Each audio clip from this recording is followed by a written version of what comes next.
No nii, minister on soovinud meile edukat konverentsi. Ettevõtlus on riigi heaolu alus, aga ettevõtlus on ka väga selgelt sõltuv sellest, mis toimub maailmas, kuidas turud käituvad, kuidas on tegelikult nii-öelda majanduskliima, mida osaliselt saab mõjutada ka valitsus, aga mis osaliselt kahjuks on force majeure'semat iseloomu. Ja loomulikult ettevõtjad peavad seejuures siis leidma võimaluse, kuidas siis oma elu ja äri sättida võimalikult paindlikult. Kui on vaja näiteks teha üks pult selleks konverentsiks, siis ka tehakse, eks ole. Näete, see on siin, teie poole vaatab.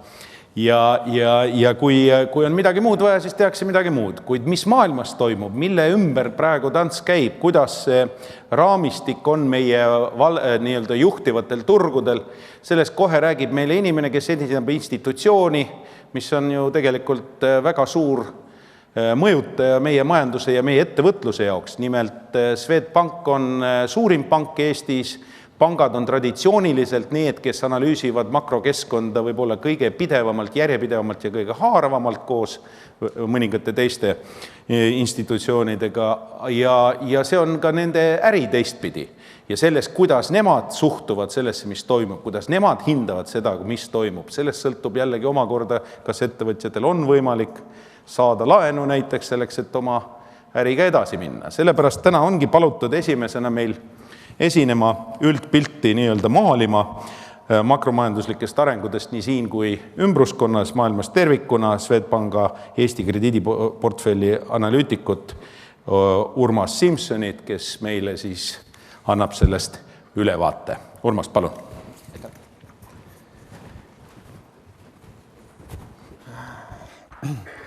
Jah, aitäh.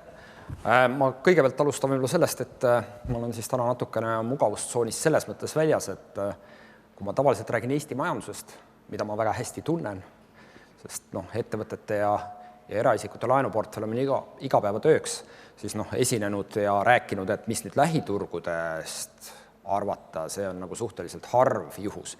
Aga loomulikult meil on arvamus kogu aeg olemas, lihtsalt ma pidin tänaseks nii-öelda valmistama spetsiaalsed materjalid ette.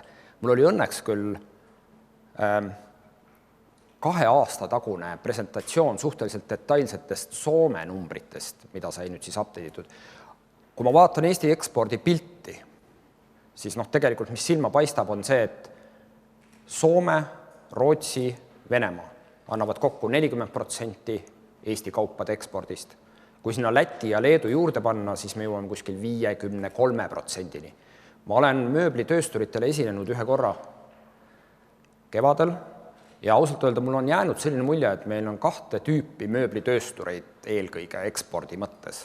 Et ühed, kes on suunatud Põhjamaade suunas, Soome, Rootsi, oli väga positiivne eile kuulata näiteks ka, Raplamaal käisin esinemas, siis seal oli ka mööblitööstur, kes tootis Rootsi suunal eelkõige, aga ka Põhja-Ameerika suunal. Väga huvitav oli ausalt öelda kuulata neist. Ja teine pool siis tegelikult, mis ei ole nagu Põhjamaade suunas, on nagu UK, Šveits, Prantsusmaa, seda laadi tootja. Mul on vähemalt selline mulje jäänud, aga ma pean tunnistama, mööblitöösturite pilt on viimase 10-15 aasta jooksul ikka märkimisväärselt muutunud. Tallinna Veneeri mööblikombinaatidest, viisnurkadest ja tarmekotest on täiesti teistsugune pilt. Aga minu esitlus siis kõigepealt algab sellega, et mis on. Ma loodan lihtsalt, et seda on näha, aga siin on Euroopa Liidu riikide majanduskasvud selle aasta 6 kuu jooksul võrreldes eelmise aasta sama ajaga. Ma natuke kommenteerin ka, seal kõige ülevalt asjad pihta hakkavad Iirimaa, Luksemburg, Malta võib kõrvale jätta, need on sellised miniriigid, 2 peale kokku 1 miljon, aga siis on Tšehhi, Rumeenia, Poola, Slovakkia ehk siis Ida-Euroopa, Iirimaa pluss Ida-Euroopa on tipus. Rootsi me näeme siin koos Suurbritanniaga on kuskil siin natuke üleval pool keskmist, 3% kasvuga võrreldes eelmise aasta sama ajaga. Eesti on siin veidi alla 2, Läti on meist veidi kõrgemal, Leedu veidi madalamal. Muide Saksamaast, kui majandusmootorist räägitakse tihti, aga kui nüüd 6 kuu kasve vaadata, siis see on natukele 1,3 vist oli reaalkasv. Ja kõige lõpus siis meie oluline turg Soome. Aga mis on erinev mõne aasta tagusest pildist, miinusmärkidega Euroopa riike väga ei ole, et enne oli siin Lõuna-Euroopa põhjas, nüüd on Soome siis oma nulliga on kõige tagapool. Aga jah, et Eesti, Läti, Leedu oli 2 aastat tagasi veel Euroopa Liidu tipus, nüüd siis on kuskil keskel, Rootsi majanduskasv on selline 3% ligi, Soome 0. See on nagu selline üldpilt, mis puudutab Euroopat. Ma tõin natukene seda perspektiivi ka, et kui suured meil siis Soome ja Rootsidega võrreldes näiteks Balti riigid on, et kui mina Swedbanki tulin tööle aastal 2000, siis me kõik teadsime, et Balti riikides on kuskil 7 miljonit inimest, täna siis on 6,2. No see on Balti riigid. SKP Eesti, Läti, Leedu kokku 80 miljardit eurot. 6,2 miljonit inimest, 80 miljardit eurot. Soome 5,5 miljonit inimest, 200 miljardit eurot SKP. Rootsi ligi 10 miljonit inimest, 420 miljardit eurot. Ja kevadel minu käest küsiti, mööblitöösturite poolt küsitigi, et Eesti, Läti, Leedu palgaerinevused. Ma polnud tükk aega vaadanud tegelikult Läti, Leedu keskmise palga numbrit täpselt. Ja ma ütlesin tol korral, et 20% peaks olema vahe umbes. No tegelikult on juba rohkem. Et kui Eestis oli eelmisel aastal keskmine palk 1005 eurot kuus, siis Lätis 765, Leedus 695. Need olid isegi natuke üllatuslikud suured erinevused juba. Ja kohe siin slaidil toon ka välja siis Rootsi ja Soome puhul, mis on siis veel huvitav, et kui vaadata Balti riike ja näiteks Eestit, siis meil on kodumajapidamiste võlakoormus, lihtsalt võlakoormuse, seda me teame, et avaliku sektori võlakoormus on meil madal võrreldes teiste riikidega, et meil on 10% SKP-st, Rootsil on kuskil 30-40%, Soomel on 60%, Euroopa Liidu keskmine on 95% SKP-st, aga erasektor, et kodumajapidamiste võlakoormuste mõttes meil on 35% SKP-st, Soomel on 70%, Rootsil on 84%, kui kõik laenud sisse võtta, eluasemelaenud ja muud. Et tegelikult, mida ma tahan öelda, on siin, et Eesti selles pildis paistab välja, madala võlakoormusega, samas teile kui eksportööridele on muidugi olulisem pigem see, et mida Rootsi Soome oma asjaga teevad, aga mis puudutab Rootsit, siis seal me näeme täna majapidamiste võlakoormust, ütleme, majandus buumib suht koht, nii kuivõrd see tänases keskkonnas nagu võimalik on, aga jah, ütleme, võlakoormused kasvavad tempoga umbes 2% kvartalis ehk 8% aastas. Ma varsti jõuan sinna ka, et Rootsi tegelikult on näidanud läbi kriisi, et ta on olnud väga tugev. Ma seda teksti siin väga ette ei loe, siin on natukene nagu Eesti kohta, aga siin ma olen mõned majanduskasvu numbrid siis ka välja toonud, näiteks Venemaa koha pealt, et selleks aastaks oodatakse siis Venemaa majanduse kahanemist 4%, esimeses kvartalis oli kahanemine 2,2%, teises 4,6%, loomulikult 2/3 oli naftagaas, on tõesti oodata, et nõudlus nõrgeneb veelgi. Aga see viimane punkt pigem on võib-olla midagi sellist, mida tahaksin toonitada, et kõige parem aeg investeeringuteks, kui me vaatame ajas tagasi, on olnud siis, kui kõigil on jube raske. Siis on ehitada odav, masinad on odavad, toorainete hinnad on odavad, teisi üles on osta odav, et tegelikult ma julgen öelda, et meil on 4,5 aastat olnud toorainete hinnalangust 2011 aasta kevadel, kui me võtame nafta, metallid, põllumajanduslikud toorained, mille hulka isegi võib lugeda puidu, et tegelikult on hinnalangus seal kestnud juba pikka aega.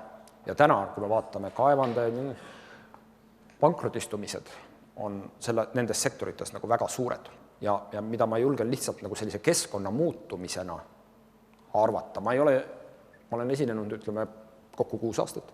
2-3 aastat ma olen kogu aeg öelnud, et ma ei näe deflatsioonile ja madalale inflatsioonile lõppu. Täna ma esimest korda üle pika aja julgen öelda, et 12-18 kuu jooksul ma ei ole kindel, et toorainete hindades ei ole põhi. Võib-olla see põhi on juba täna. Aga igatahes, et see keskkonna inflatsiooniliseks muutumine, sellest tulenevalt vähemalt, mis puudutab toorainete nõudluse pakkumise pilti, ma arvan, et see on isegi täna juba muutumas realistlikuks.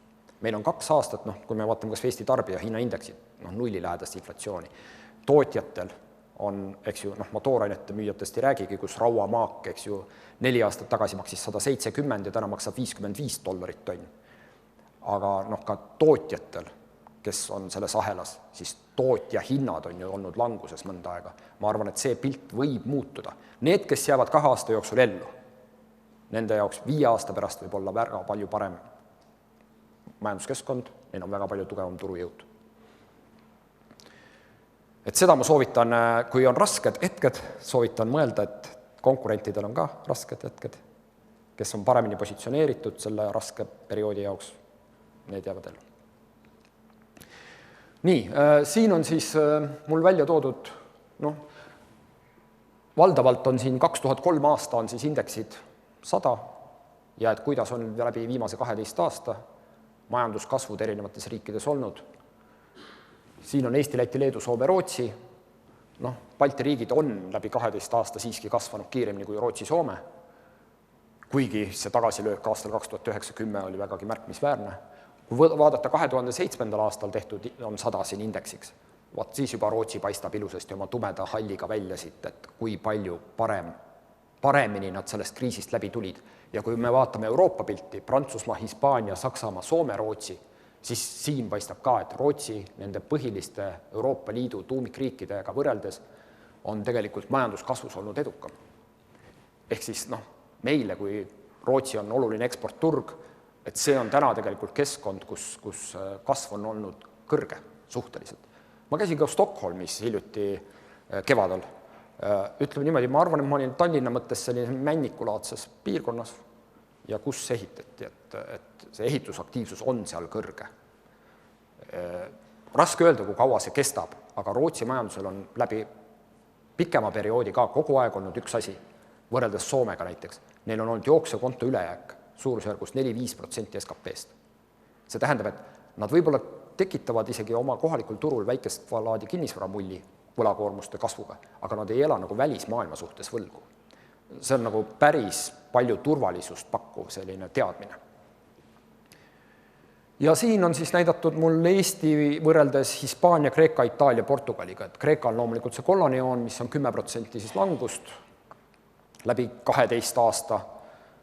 Itaalia, Portugal on umbes 0 kasvuga läbi 12 aasta SKP reaalhindades. Hispaania on kuskil +10, Eesti on ligi +40. Niimoodi, et me nagu oma majandusega riigume vaikselt neile riikidele ikkagi järgi. Ja nüüd ma siis kontsentreerun peamiselt nagu Soomele detailsemas pildis. Kuna see on ikkagi mõnes mõttes kõige olulisem meie majanduse kas või tervikpildi osas, ma mööblitöösturite osas nii ei oska isegi öelda, ma arvan, et see seis on nii ja naa, et kas see on kõige olulisem. Aga mis siis Soomet iseloomustab, et siin on nominaalkasvud ja nagu te näete 2012, 13, 14, 1,5% kasvu, 1,5% ja 0,5%. Ja me peame arvestama, Soome riigi võlakoormus on sisuliselt topeldunud 2008. aasta lõpust, et see on nagu dopingu pealt ka veel tulnud. Aga mis näitab Soome majanduse rahvusvahelist haaret, et mingi SKP-ks, mis Soomes tekib, aga näiteks Eesti välisnõuded, see on, tihti on ettevõtete sisesed, grupisisesed nõuded näiteks lähevad siia alla, mida näidatakse nagu võlana, aga Eestil on välisnõuete maht 21 miljardit, väliskohustuste maht 20 miljardit, aga Soomel on need numbrid suurusjärgus 750 miljardit ja 740 miljardit. Mida ma tahan öelda on see, et Soomel seda rahvusvahelist haaret on väga palju rohkem. Ja seda, et näiteks ma ütlen, Kone või Nokiat enam täna võib-olla niimoodi nimetaks, kuigi ütleme, et Soome keskmine ettevõte on märksa rahvusvahelisem kui meie näiteks oleme.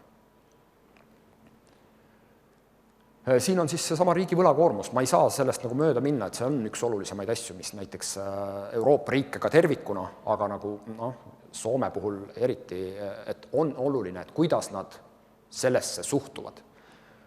See on 2-3 aastat, kogu aeg on arutelu olnud, et peab midagi tegema ja kärpima. Sel kevadel esimest korda võib öelda, et midagi nagu vist hakkab toimuma, et esimene pakett oli justkui, et 1 miljard eurot tahetakse kärpida avaliku sektori kulusid. 1 miljard eurot, see on 0,5% SKP-st umbes. See kindlasti hakkab mõjutama sissetulekuid, tööhõivet, siseturu nõudlust, kaubandust. et noh, kui te nagu müüte sinna turule, siis võib-olla peaks seda nagu arvestama. 2018. aastaks või 19. aastaks tahetakse selle kärpega jõuda siis 4 miljardi euroni. Et 2% SKP-st. Et noh, see meile potentsiaalselt võib olla see vastutuuleks, et Soome nõudlus, siseturu nõudlus kahanema hakkab. Et siiani see võlakoormuse suurendamine tõi nagu raha Soomesse. Ma nimetasin seda number 2 ekspordiartiklist Soomes, et võlakirjade emiteerimine. Riigieelarve defitsiit, noh, sisuliselt kirjeldab seda sama pilti, mis siis, ega see riigieelarve defitsiit ongi siis ju kogumata maksud, aga kulutusi tehakse ja selle katteks oligi siis võlakirjade emiteerimine. Et nüüd, kuna on põhjust arvata, et Soome natukene muudab oma eelmise 6 aasta teed, no siis on see oluline lihtsalt teada. Ja siin olen välja toonud siis selle sama Soome majanduse struktuuri natukene, et noh, see tööstus, mis oli kaua aega kuni aastani 2008 nagu osakaalude mõttes kõige olulisem SKP looja, tegi väga tugeva jõnksu allapoole aastal 2009, avalik sektor, see kollane joon on jätkanud kasvu. Ja noh, kokkuvõttes, kui me vaatame tööstuse poolt loodud lisandväärtus Soomes, siis enne oli see 40 miljardit, nüüd on 30 miljardit, et 25% on täna vähem lisandväärtust tööstusest. Ja siin on mul siis näidatud tööstus, ehitus ja kaubandus. Et kui enne oli nagu niimoodi, et veel 2011-2012 kaubandus oli nagu SKP mõttes plussmärgiga, siis täna enam mitte. Et noh, ma ütlengi, et see ongi see suund juba, et kärpimise suunas liikumisele on tegelikult selle kaasa toonud. Ja siin on siis Soome tööstustoodangu mahud. Üleval on indeks, kus 2010 aasta on 100, nagu te näete, viimane number on, kuigi juuli ei ole võib-olla kõige parem number, et seal on see soonne langus ka, et on 85,6, aga ma olen eelmiste aastate juulidest ka siis välja toonud need numbrid, et noh, nagu te näete, Soomel ei ole aastast 2013. aasta algusest nagu ühtegi kuud olnud, kus eelmise aasta sama ajaga võrreldes oleks töötav tööstus plussis olnud, kui tööpäevade arvuga nagu korrigeerida seda aegrida. Ja siin on siis, noh, 0 on siin, eks. Siin on see aastane muutus või nagu mul on year on siis ingliskeelne termin, aga tegelikult siis tähendab eelmise aasta sama ajaga võrreldes. Aga Soomel on tegelikult tööstuslik baas väga tugev. Et täna lihtsalt on see, et sul välisturu nõudlus on nii nõrk, et pole kellelegi müüa. Et selles valguses Eesti on ennast väga erinevalt positsioneerinud Soomest. Nii, siit läheme kiiresti üle. Siin on siis kaupade eksport-import, Soome numbrid. Et nagu te näete, et oli omal ajal aastal 2007-2008, oli eksport väga tugev, noh, 66 miljardit eurot aastas, täna on 56 miljardit eurot aastas. Noh, võrdluseks, Eesti eksport on aastas 12 miljardit eurot, kaupade eksport, teenuste eksport 5 miljardit eurot. 12 suhtena 56, meil on 4-kordne rahvaarvu vahe ja no, alla 5-kordne ekspordi rahalise väärtuse vahe. Et Eesti ekspordib tegelikult väga võimsalt. Lihtsalt tõenäoliselt see lisandväärtus, mis toodetel on see peamine põhjus, miks noh, ütleme siis, palgatasemed on erinevad aga see nihe on täna Eestil väga õiges suunas, nagu ajas vahe järjest väheneb. Ja mis Soomet veel puudutab siin, et nagu te näete, siin eksport on ikka impordist mõnevõrra suurem olnud, et oli positiivne. Mina mäletan aastal 2004 oli Soomel jooksukont ülejääk, ehk siis kaubad, teenused, eksport-import, umbes 10 miljardit plussis. Mäletan, Eestil oli siis -1 miljard eurot. Täna on Soomel siis väliskaubandus ja jooksukonto sisuliselt tasakaalus. Tarbitakse importi sama palju, kui eksporditakse. Soome ekspordistruktuur riikide lõikes. Kui võrrelda 2007-ndaga, nagu ma ütlesin, siis oli eksporti maht 66 miljardit, täna 56, aga see langus toimus juba ära aastaks 2008. Ehk siis oli ka juba 56 miljardit eurot. Pärast seda on nagu sama. Ja kuhu siis Soome eksport kasvanud on? Saksamaa, USA, Poola, Suurbritannia ja kuhu on kahanenud Venemaa, Rootsi, Prantsusmaa, Hiina. Rootsi on muidugi natuke üllatuslik siin ja võib-olla Hiina ka isegi natukene, arvestades just seda perioodi, 6-aastast perioodi. Aga mis oli 2007 aastal näiteks Soome ekspordis? Itaalia, Hispaania, ehk siis eluaseme arendus aktiivne Lõuna-Euroopas, eelkõige Hispaania puhul. Ma arvan, koneliftid ja mis erinevad tooted tegelikult üldse maja ehituses, teras ja nii edasi. Et selle tõttu nagu mööblitööstuse seisukohalt ka mul jääb selline mulje, et hästi oluline tegelikult on see, et kus on ehitusaktiivsus kõrge, see on see turg, kuhu on mõtet müüa. Ja täna tundub selgelt, et Rootsi selles valguses on igal juhul mõistlikum kui Soome, eks. Nii, Soome eksport kaubagruppide lõikes, lihtsalt, et millest siis see Soome majandus sõltub eelkõige. Teile on ta nagu turuna, et masinad ja mehaanilised seadmed, puittooted, metalltooted, mineraalsed tooted. Mineraalsed tooted on siis Neste eelkõige oma rafineerimistehastega. Ja kuidas on eksport muutunud? Et selline tõsisem langus on just masinates, mehaanilises seadmetes ja elektriseadmetes, siis elektroonika muidugi ka jookseb siia alla. Ja puittooted on väikeses languses 11%, metalltooted 20%, aga seal muidugi tuleb arvestada ka seda, et nagu ma ütlesin, toorainete hinnad on languses olnud juba 4,5 aastat. Et see eksport nominaalväärtuses rahas on juba selle tõttu langenud, et toorainete hinnad on langenud. Impordi osas suhteliselt sarnane pilt, sest ikkagi ütleme, et tegemist on mingil määral ju toodete väärindamisega, tooraine väärindamisega tooteks, et siin jälgib väga seda pilti. Ja jaekaubanduse mahuindeks, et jällegi, et ma võin ju Soome ekspordist rääkida, mis loob eelduse selleks, et kust need sissetulekud tulevad ja tarbimine Soomes. Aga jaekaubandus siis väljendabki seda, et kuidas siis inimeste tarbimistasemed on. Et kui me vaatame siis 10 aasta taguse ajaga võrreldes Soomes on jaekaubanduse mahud täna 1,5% suuremad kui 10 aastat tagasi. Sisuliselt olematu kasv. Ja siin on siis see hall ala näitab siis seda jaekaubanduse kogumahtu, indeksit, ja siis see kollane joon näitab siis eelmise aasta sama ajaga võrreldes muutust. Et nagu me näeme, siis Soomes jaekaubandusmahud alates 2012. aasta teisest poolest on ikkagi valdavalt olnud miinusmärkidega. Et Soome turul selles mõttes on ma pean seda üheks põhiliseks vastutuuleks Eesti majandusele võib-olla siin lähiaastate perspektiivis ja juba tegelikult see vastutuul on puhunud mõnda aega. Ja kokkuvõte, et minu silmis, kui vaadata, nagu ma mainisin, et siiani ei olnud ühtegi märki viimased 2-3 aastat, et see deflatsiooniline või madala inflatsiooniline keskkond võiks pöörduda inflatsiooniliseks ja kusjuures kõrge inflatsiooniliseks. Mina näiteks ei usu, et kui nüüd me sellest nullinflatsioonist liigume ülespoole ja keskpangad tõeliselt aktiivselt üritavad nagu rahapakkumist suurendada ja inflatsiooni tekitada, et me 2% juures, mis on siis Euroopa Keskpanga target tase, seal nagu seisma saame. Et ma arvan, et ausalt öelda, kui toorainetes toimub see ülepakkumise pööre defitsiidile pigem ja hinnad hakkavad ülespoole liikuma, kui pankade laenu- ja liisinguportfellid hakkavad kasvama, siiani eurotsoonis oli -2, -3% pankade krediidiportfelli langust iga aasta ja see kestis 2-3 aastat, siis täna on juba veidi plussmärgiga viimased numbrid, et kui need komponendid kõik üheaegselt nüüd pöörduvad, siis ma usun, et me võime just näha mõnevõrra kõrgemaid tooraine hindu, mis siis viib lõpuks ka selleni, et on nagu inflatsiooniline keskkond. Oma investeeringutes võib-olla.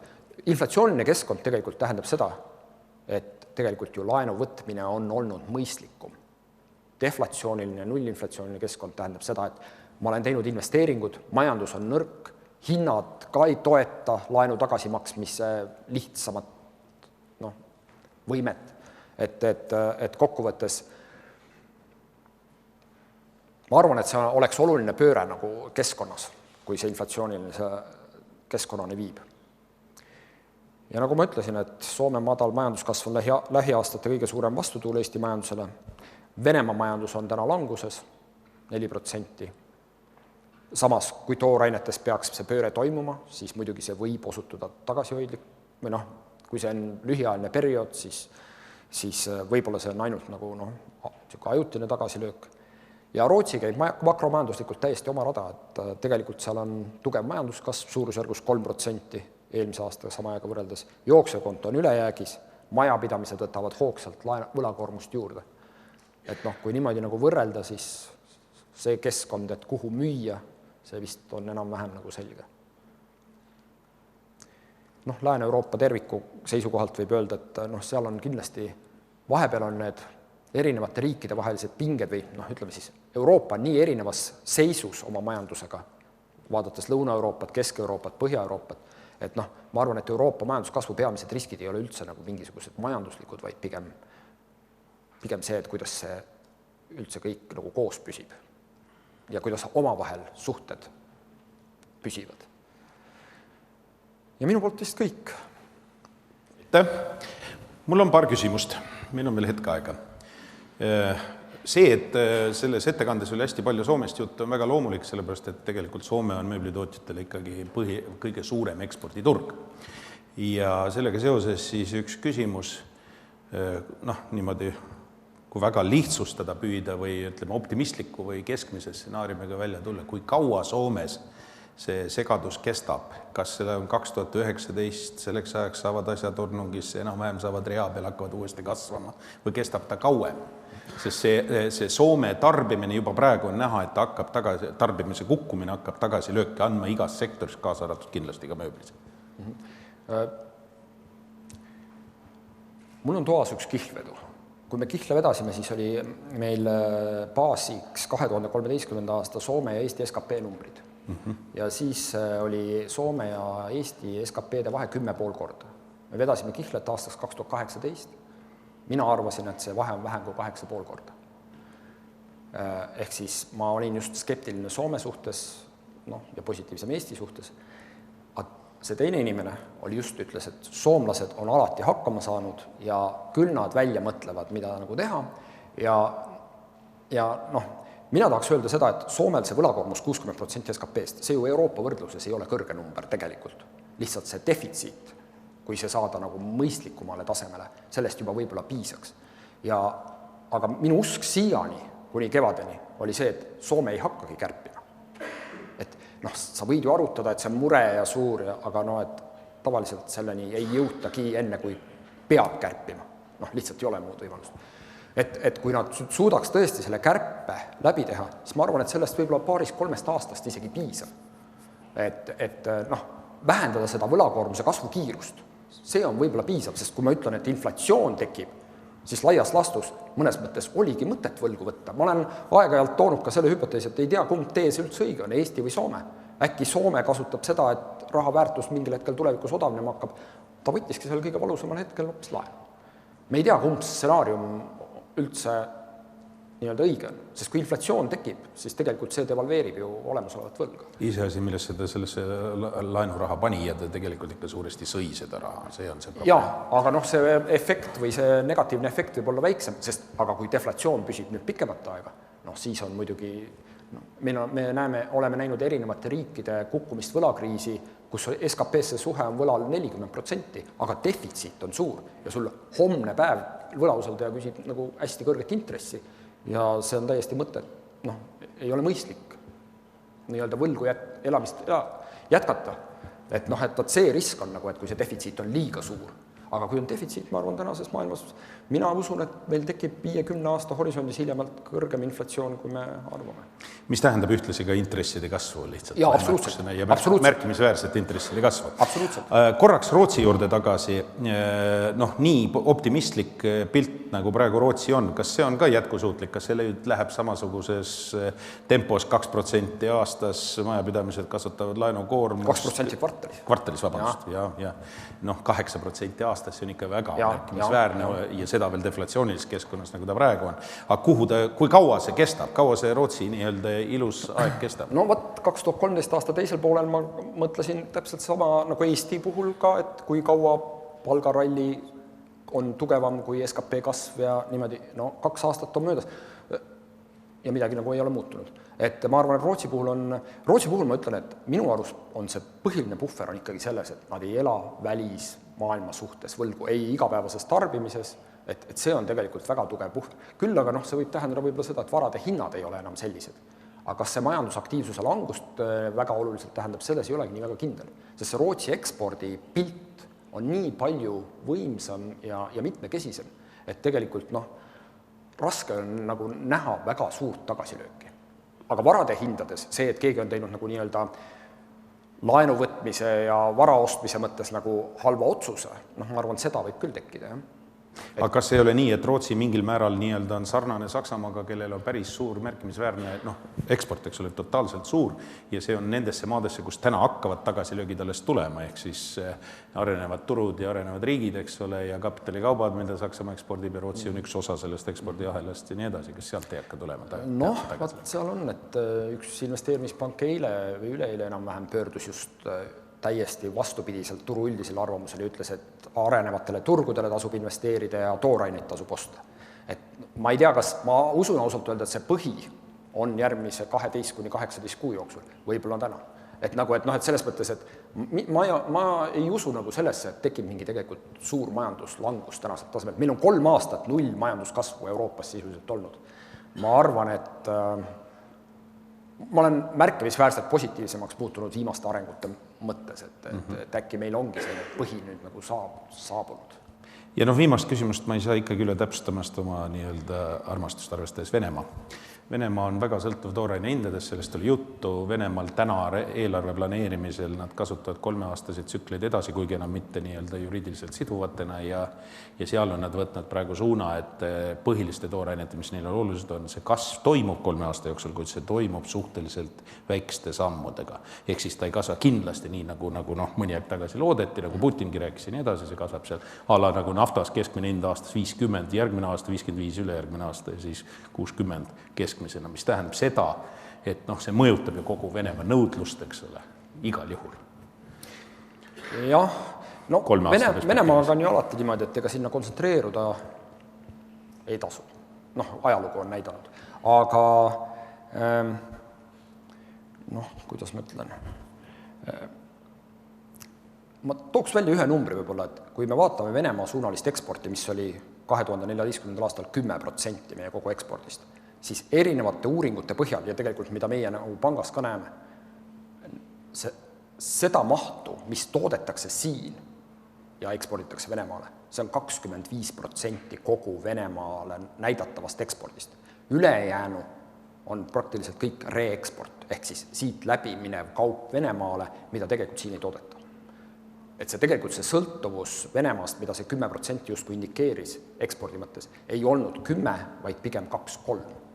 Aga muidugi, ega läbiminev kaup siin ka andis kellelegi sissetulekut ja tööd logistika mõttes, sadamatele, raudteele, veoautodele. Ja seal on suur tagasilöök märgata. Jah, täpselt, et pigem sealt kaudu, et aga see, kui palju on tootjaid, kes reaalselt Venemaal ekspordivad, see ei olnud nii suur, kui numbritest võib-olla paistab esi.